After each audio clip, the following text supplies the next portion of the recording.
Le soleil frappait fort sur la place poussiéreuse du village, où l'odeur des ignames rôtis et du vin de palme renversé se mêlait au rire des enfants et au bourdonnement des tambours de la fête.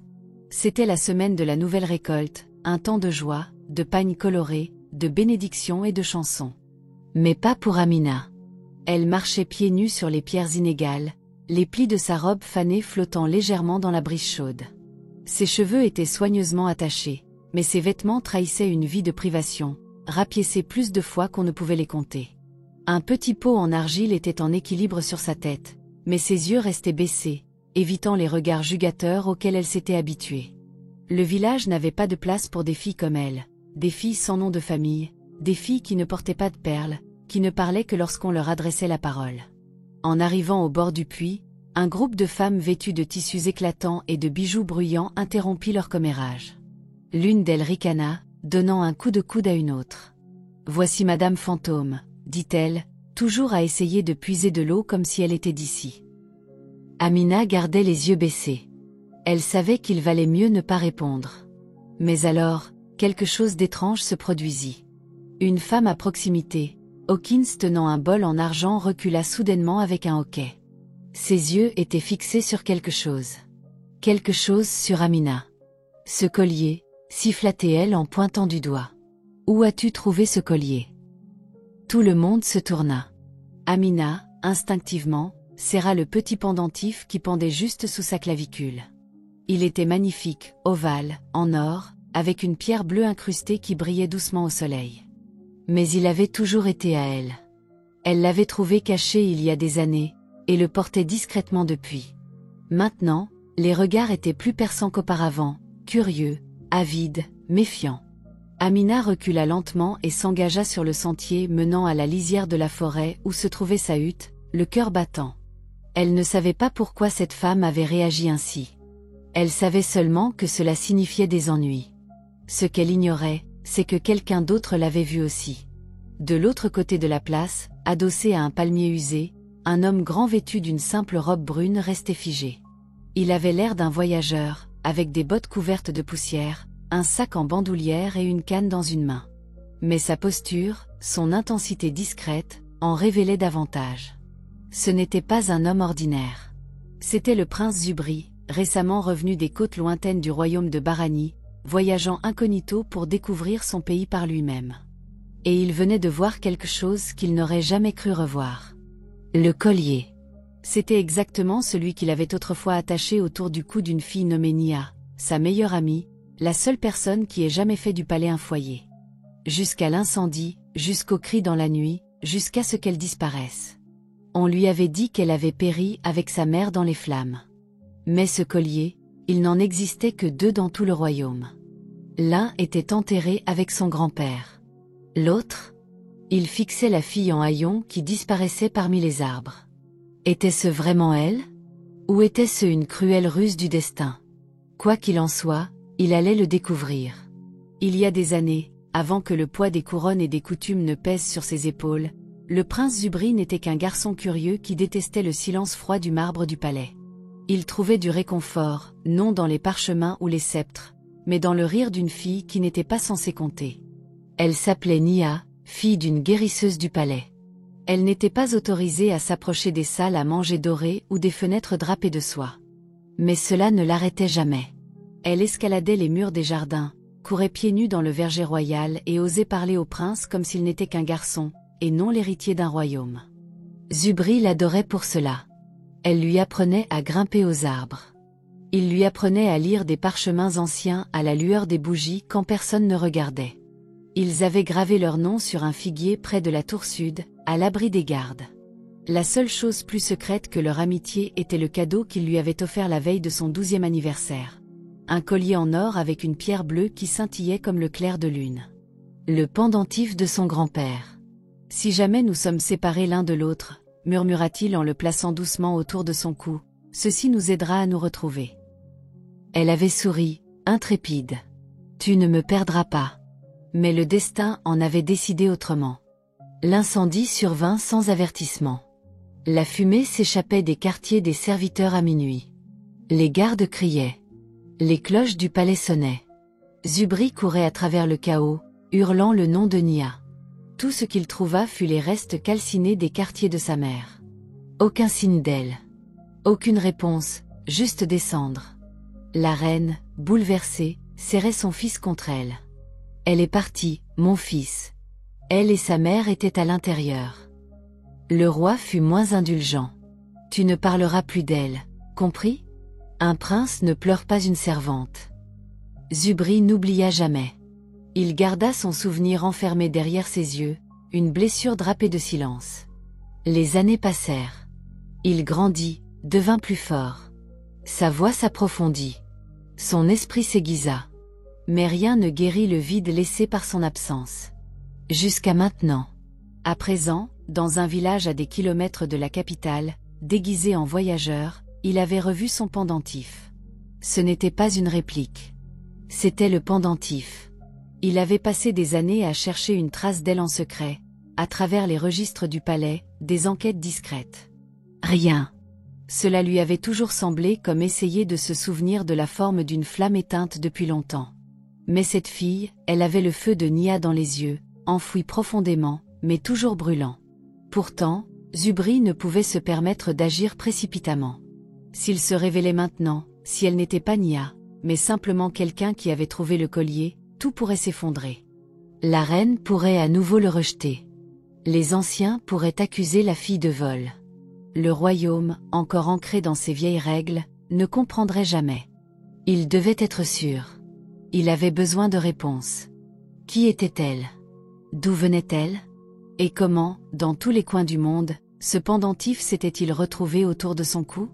Le prince Zubri ajusta son sac, resserra sa capuche et commença à marcher vers le sentier forestier qu'elle avait emprunté. La vérité avait été ensevelie dans le feu et le silence. Mais maintenant, elle revenait à la vie, vacillante. Amina avait depuis longtemps cessé de compter les jours. Le temps dans la hutte de Madame Nalla n'était pas mesuré par des calendriers ou des saisons. Il était mesuré par les corvées, les bleus, les silences trop lourds pour être nommés. Elle n'était pas née dans cette maison. Pas vraiment. Elle y avait été amenée, enfant fiévreuse sans mémoire ni nom que quiconque se souciait de prononcer. Madame Nalla, qui avait autrefois travaillé dans les cuisines du palais, l'avait recueillie, non par bonté, mais par ambition. Même la saleté peut briller, polie, ricanait-elle en tirant sur les cheveux emmêlés d'Amina. Tu nous rapporteras quelque chose de bien un jour. Amina devint l'ombre de la maison, nettoyant, cuisinant, lavant les pieds de ses cousines, cousant leurs robes, soignant leurs maladies. Elle ne mangeait que lorsque des restes lui étaient accordés, dormait près du feu comme un chien et n'était jamais autorisée à rejoindre les autres filles lors des fêtes ou des jeux du village. Les filles de Madame Nalla, deux adolescentes bruyantes et gâtées nommées Biba et Luma, portaient des perles et des pagnes éclatants, riant du visage silencieux et des épaules frêles d'Amina. Mais au fil des années, quelque chose commença à inquiéter Madame Nalla. Amina devenait belle. C'était une beauté discrète, du genre qui éclot en secret. Ses pommettes s'affinaient, ses yeux devenaient des lacs calmes de nuit, et ses cheveux s'enroulaient en vagues douces et indomptées. Des prétendants commençaient à s'attarder près de la hutte, prétendant demander de l'eau, jetant des regards à la mauvaise fille. Madame Nalla la frappait ensuite. Garde les yeux baissés, sorcière. Ne tente pas le destin. Mais la pire punition vint le jour où Amina découvrit le collier. Elle balayait un coin reculé de la hutte, sous un tapis de roseaux pourris, lorsqu'elle sentit quelque chose d'étrange. Un petit paquet enveloppé dans un vieux tissu. Curieuse, elle le déplia et trouva un collier différent de tout ce qu'elle avait vu. De l'or, avec une pierre bleue scintillante en son centre. Il était à la fois froid et chaud, comme un souvenir à demi oublié. Madame Nalla le vit et se précipita, le lui arrachant des mains. « Où as-tu pris ça, voleuse ?» cria-t-elle. Elle tenta de le passer autour du cou de sa propre fille, mais il ne se fermait pas. Puis elle le plaqua contre la poitrine d'Amina dans un accès de rage pour l'essayer, et il s'enclencha. Il se referma et ne s'ouvrait plus. Elles essayèrent tout, couteau, huile, même la poudre du guérisseur du village. Rien n'y fit. C'était comme si le collier l'avait choisi. La nouvelle se répandit vite. Les murmures se propagèrent dans le village comme de la fumée. Amina porte un pendentif maudit. On disait que c'était un cadeau d'un esprit. Peut-être était-elle possédée. Elle était toujours étrange, celle-là. Depuis lors, elle le cachait sous sa robe, sous son souffle. Mais il pulsait doucement, comme un second battement de cœur.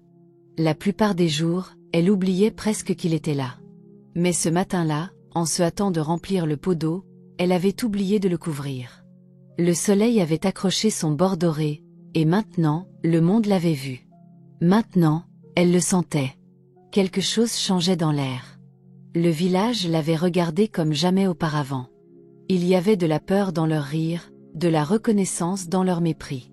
Cette nuit-là, alors qu'elle était allongée sur le fin tapis près du feu, elle tenait le pendentif dans sa main et murmurait « Que es-tu ? Et qui ? Qui étais-je » Aucune réponse ne vint. Mais au loin, un prince cherchait déjà. Le lendemain matin, la place du village bourdonnait à nouveau. Mais pas seulement pour la fête. Un nouveau commerçant était arrivé, installant un modeste étal d'herbe sous l'ombre d'un baobab. Il portait des vêtements simples, transportait des sachets de feuilles séchées et d'huiles étranges, et s'appuyait lourdement sur une canne sculptée. Pour la plupart, il ressemblait à n'importe quel apothicaire itinérant. Mais sous la poussière et la robe usée se trouvait le prince Zubri, jouant un jeu prudent. Il observait tout. La façon dont les villageois riaient trop fort. La manière dont Madame Nalla frappait ses filles pour avoir flirté avec des étrangers. La façon dont Amina glissait dans la foule comme de la fumée, toujours silencieuse, toujours seule. À la mi-journée, il avait attiré une petite foule. Les gens voulaient des baumes pour leur dos douloureux et des tisanes pour trouver le sommeil. Lorsqu'Amina passa avec un panier de racines de manioc pour Madame Nalla, il l'appela. « Toi, là, petite ?» dit-il en boitant légèrement. « Peux-tu m'aider ? J'ai renversé ma fiole et tordu mon pied sur les rochers. » Elle hésita, jetant un coup d'œil derrière elle. Sa tante regardait de loin, mais elle s'approcha, posa son panier et s'agenouilla pour l'aider. Elle prit un chiffon propre dans son sac, vieux mais bien lavé, et le trempa dans une cruche d'eau fraîche près de son étal. Doucement, elle nettoya l'éraflure sur sa cheville. « Tu es gentille, » dit Zubri, l'observant attentivement. La plupart seraient passés sans s'arrêter.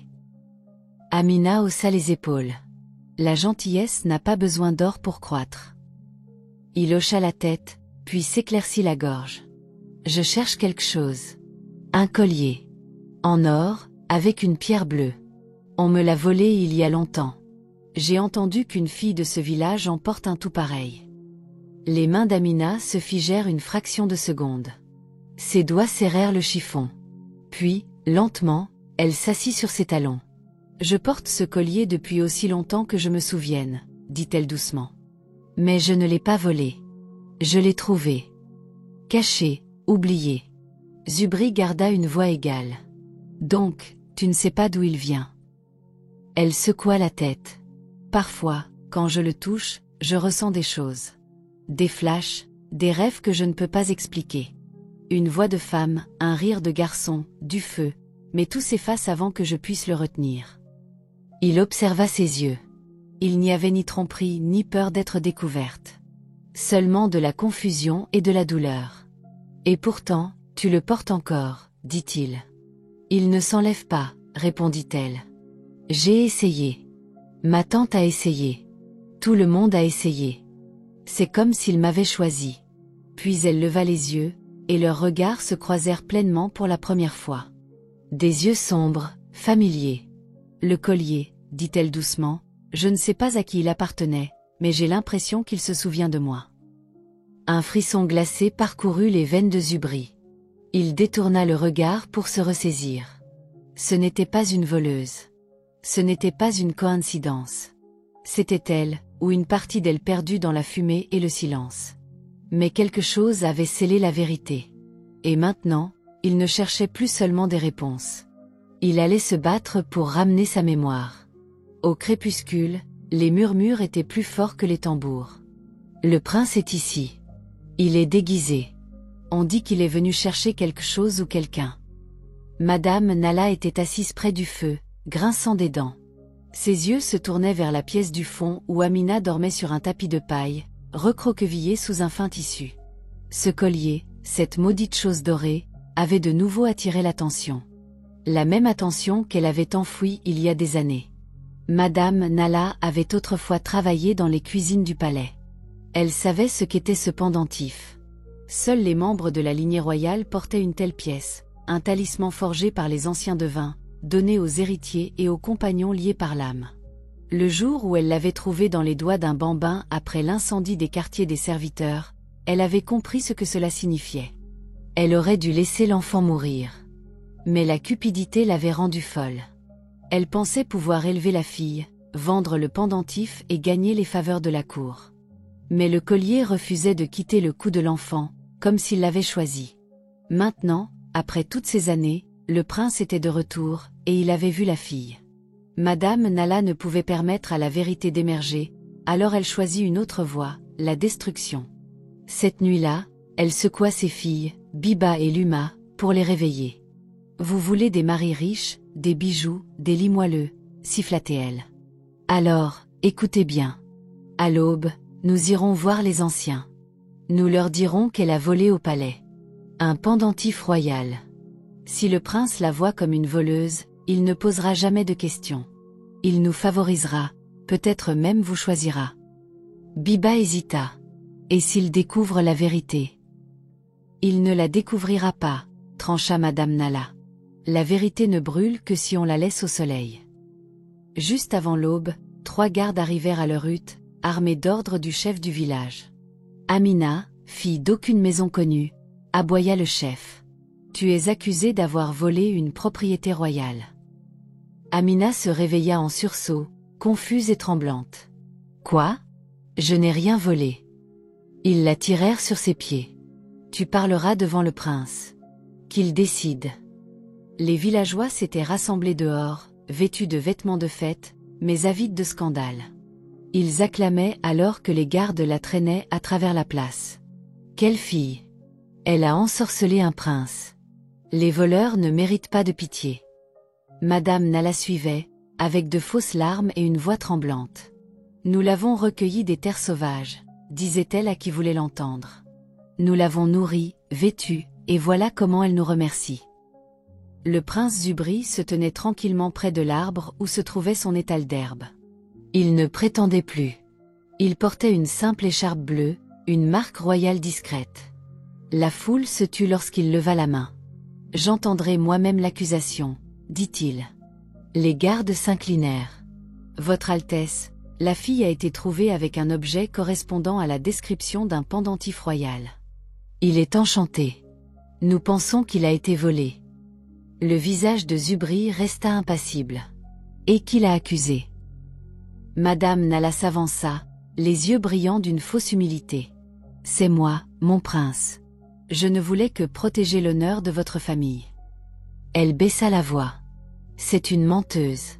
Nous l'avons recueillie par pitié, mais elle n'est pas ce qu'elle semble. » Zubri la regarda longuement, puis dit doucement, « Je suis d'accord. » Un murmure parcourut la foule, mais il ajouta, « Elle n'est pas ce qu'elle semble, et c'est exactement pourquoi je vais lui parler seul. » Les gardes s'écartèrent. Le prince s'avança, et Amina, tremblante et confuse, leva les yeux vers lui. Quelque chose en elle scintilla à nouveau. Pas de la peur, pas de la honte, autre chose, une reconnaissance. La salle du palais était silencieuse, son haut plafond emprunté pour le procès, ses murs de pierre résonnant de chaque pas, de chaque souffle. À l'autre bout, sous un simple blason royal, le prince Zubri était assis, non sur un trône, mais sur une chaise en bois sculptée de vignes et d'étoiles. Pas de robe, pas de couronne, juste sa présence. Amina fut conduite, les poignets légèrement liés par un tissu. Ses yeux, creux d'épuisement, balayèrent la pièce, mais ne trouvèrent ni sympathie ni jugement, seulement des murmures. Mais elle se tenait droite.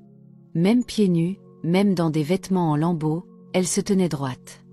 Zubri ne parla pas tout de suite. Au lieu de cela, il se leva de sa chaise et s'approcha lentement, calmement.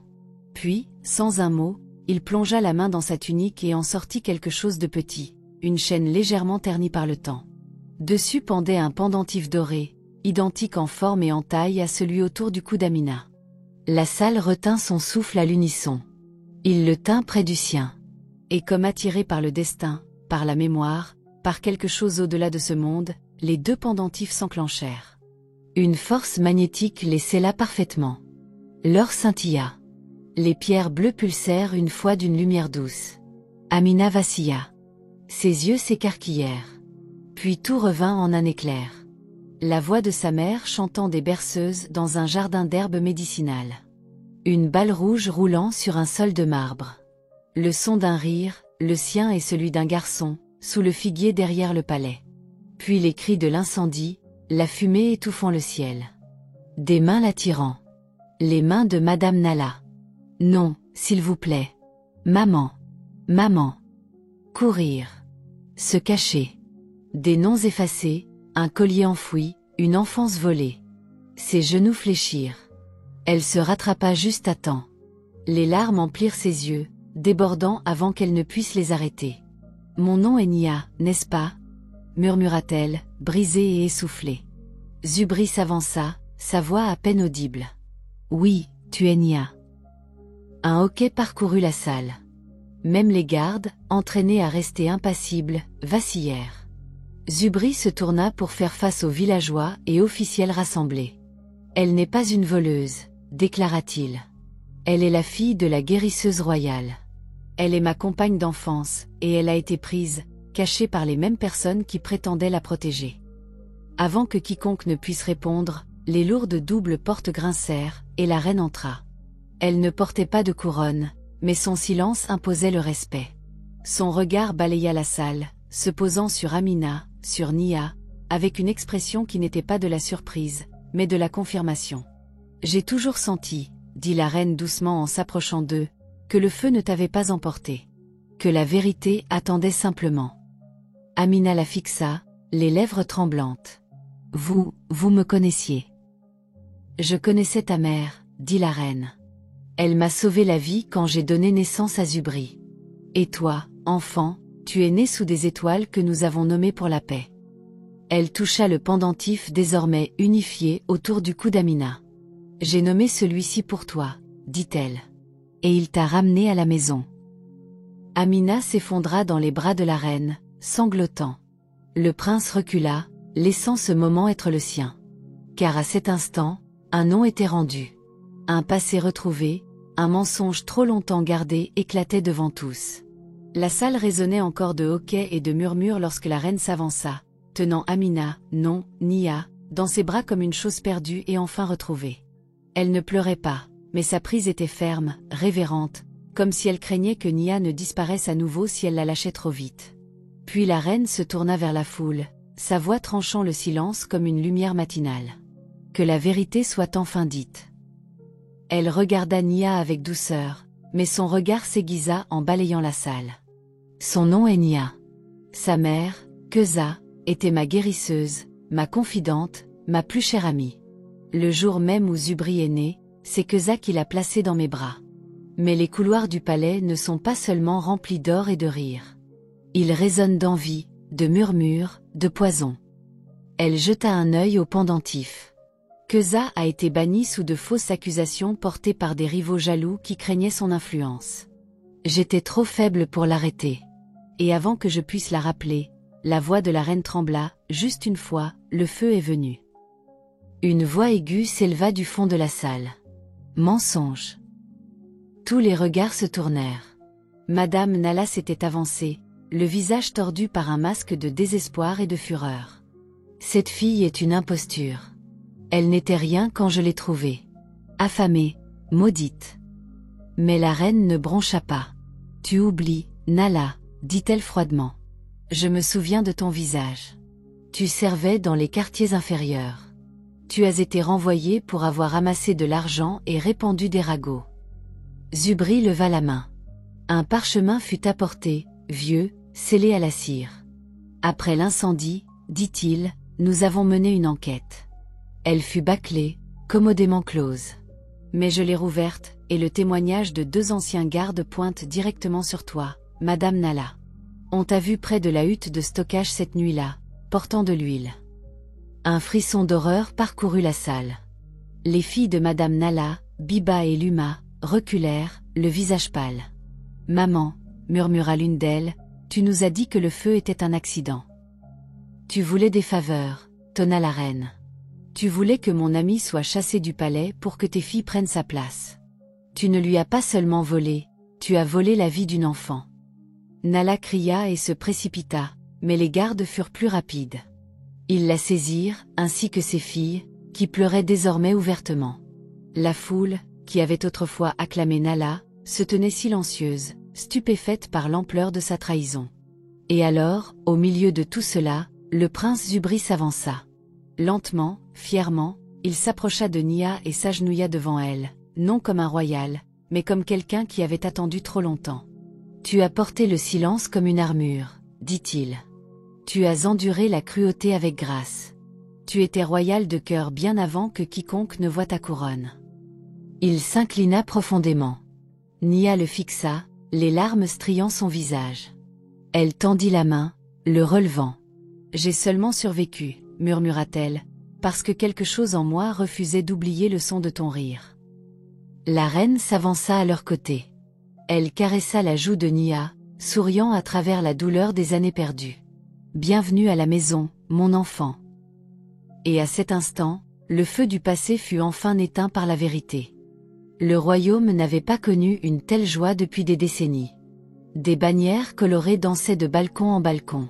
Les tambours résonnaient contre les murs du palais, et les enfants éparpillaient des pétales de fleurs dans la cour comme des bénédictions revenues sur terre.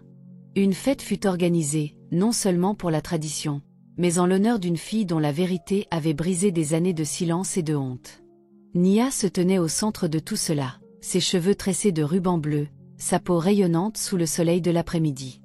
Le pendentif royal, autrefois caché sous sa robe, scintillait désormais ouvertement sur sa poitrine, non comme un ornement, mais comme une déclaration. La reine lui avait offert tout ce qu'elle voulait, terre, titre, même une chambre dans l'aile royale. Mais Nia avait poliment décliné. « J'aimerais retourner, » dit-elle, « dans le village où j'ai vécu dans le silence. Pas pour l'oublier, mais pour le guérir. » Et elle le fit. Quelques semaines plus tard, dans le même village qu'il avait autrefois moqué, la construction commença. Ce qui était autrefois un hangar délabré près de la lisière de la forêt devint un sanctuaire, une maison de guérison, nommée d'après sa mère, Keza. Elle la construisit de ses propres mains, chaque pierre placée avec intention, chaque herbe plantée en mémoire. Elle soignait les pauvres, les rejetés, les oubliés. Elle nourrissait les bouches affamées et apprenait aux jeunes filles à lire. Elle donnait aux exclus un endroit où appartenir. Plus personne ne se moquait d'elle. Mais certains murmuraient encore, non plus avec mépris, mais avec admiration. C'est la fille qui a transformé la honte en force. C'est la fille qui portait la mémoire comme une couronne. Et un soir, alors que le soleil sombrait bas et que les rires remplissaient les jardins de guérison, Zubri arriva. Il ne venait pas en or. Il venait en vêtements simples, portant 2 tasses de boisson aux mangues et une boîte en bois sculpté. « Je ne viens pas en prince, » dit-il en souriant. « Je viens en garçon qui t'a autrefois donné un collier et qui a attendu la fille qui le ramènerait à la maison. » Il ouvrit la boîte.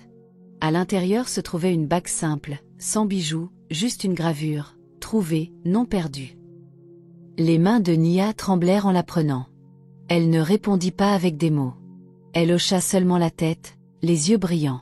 Plus tard cette nuit-là, dans le même jardin, elle marcha pieds nus à travers des rangées d'herbes et des rires d'enfants, sa robe traînant doucement derrière elle.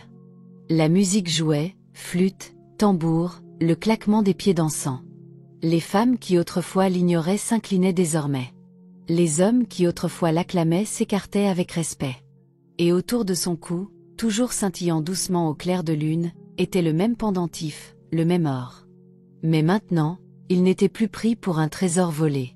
C'était une mémoire retrouvée. Une vérité désormais libérée. Voix finale, il se moquait d'elle pour avoir porté de l'or sur sa peau nue. Mais il ne savait pas que ce n'était pas l'or qui la rendait royale. C'était la vérité. Et la vérité retrouve toujours son chemin.